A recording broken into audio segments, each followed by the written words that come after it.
فاكر لما قلت لك انه في 3 عايشين جواك؟ المرة اللي فاتت اتكلمت عن الطفل اللي بيكون عايش جواك ووصفت كل حالاته. لو مش فاكر او ما شفتش الحلقة ارجع للفيديو الجزء السادس عشان تقدر تفهم الجزء الجديد منها.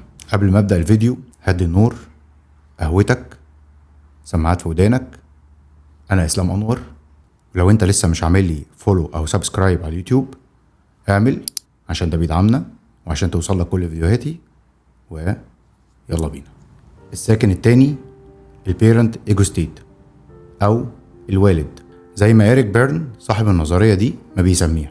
وده بقى يا سيدي الاب او الام اللي بيطلع من جواك وقت ما بتكون في موقف يستدعي الحنان او الابوة او الامومة، حالة مطلوب فيها تفاهم وسماح وعطف وعطاء. يعني من الاخر موقف محتاج تبان فيه ان انت كبير، يسمع ويسمح وينصح ويطبطب ويرشد، تحس باللي قدامك وتساعده وتراعيه وتقدر احتياجاته زي ما الاب بيعمل مع ابنه بالظبط. بس زي ما الطفل اللي جواك ليه اكتر من صورة، برضو الاب اللي جواك ليه اكتر من صورة. الصورة الاولى اللي وصفناها دي اسمه الوالد الراعي، وده شكل طيب وحنين لصورة الاب او الام اللي كونت عندك من صغرك من خلال تعاملك مع ابوك وامك ومدرسك وكل اللي كان بيمثل ليك صورة الاب.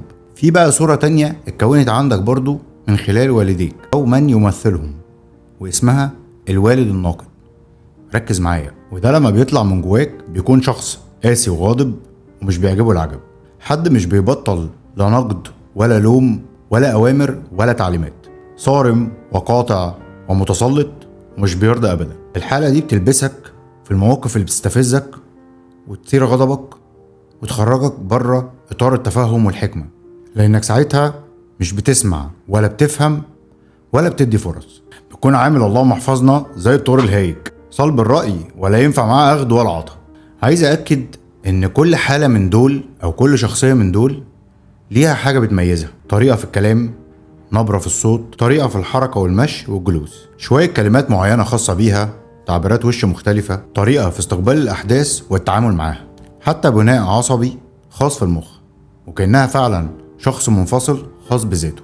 يعني لما بتكون في حالة الطفل الحر بتتحرك ببساطة وبتستقبل بدون نقد ولا حكم، بتفكر بمرونة بدون كلاكيع ولا تعقيدات، كلامك بيكون فيه كتير من العفوية والضحك والهزار، بتعبر عن نفسك وعن مشاعرك بتلقائية وعفوية وبدون تكليف. ولما بتكون في حالة الطفل المتكيف بتكون هادي جدا منسحب وبتسمع الكلام بدون مناقشة وبتخاف تقول لأ، تستحمل الإساءة والإهانة من غير رد، ما عندكش أي استعداد للاعتراض أو النقد أو الاختلاف أو الإبداع. دايما كلماتك بتكون من قبيل هو أنا ليه بيحصل معايا كده؟ أنا حظي دايما وحش، أنا نفسي في كذا. ولما بتكون في حالة الطفل المتمرد بتعترض على أي شيء وكل شيء.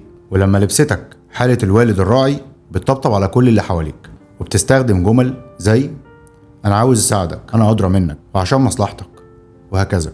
ولما بتكون في حالة الوالد الناقد بيكون كلامك مليان بلازم والمفروض وهو كده، وبتشاور بصباع السبابة كتير في وش غيرك، تعبير عن اللوازم والمفروضات وإن هو كده ولازم يتعمل كده. في حالة بقى تالتة وأخيرة ساكنة جواك زي إخواتها بالظبط، بس بتطلع في مواقف مختلفة شوية. الحالة دي اسمها البالغ أو حالة الأنا الراشدة أو الأدلت إيجو ستيت، وده بقى هحكي لكم عنه في الفيديو الجاي إن شاء الله في الجزء الثامن من سلسلة حوار مع الجسد.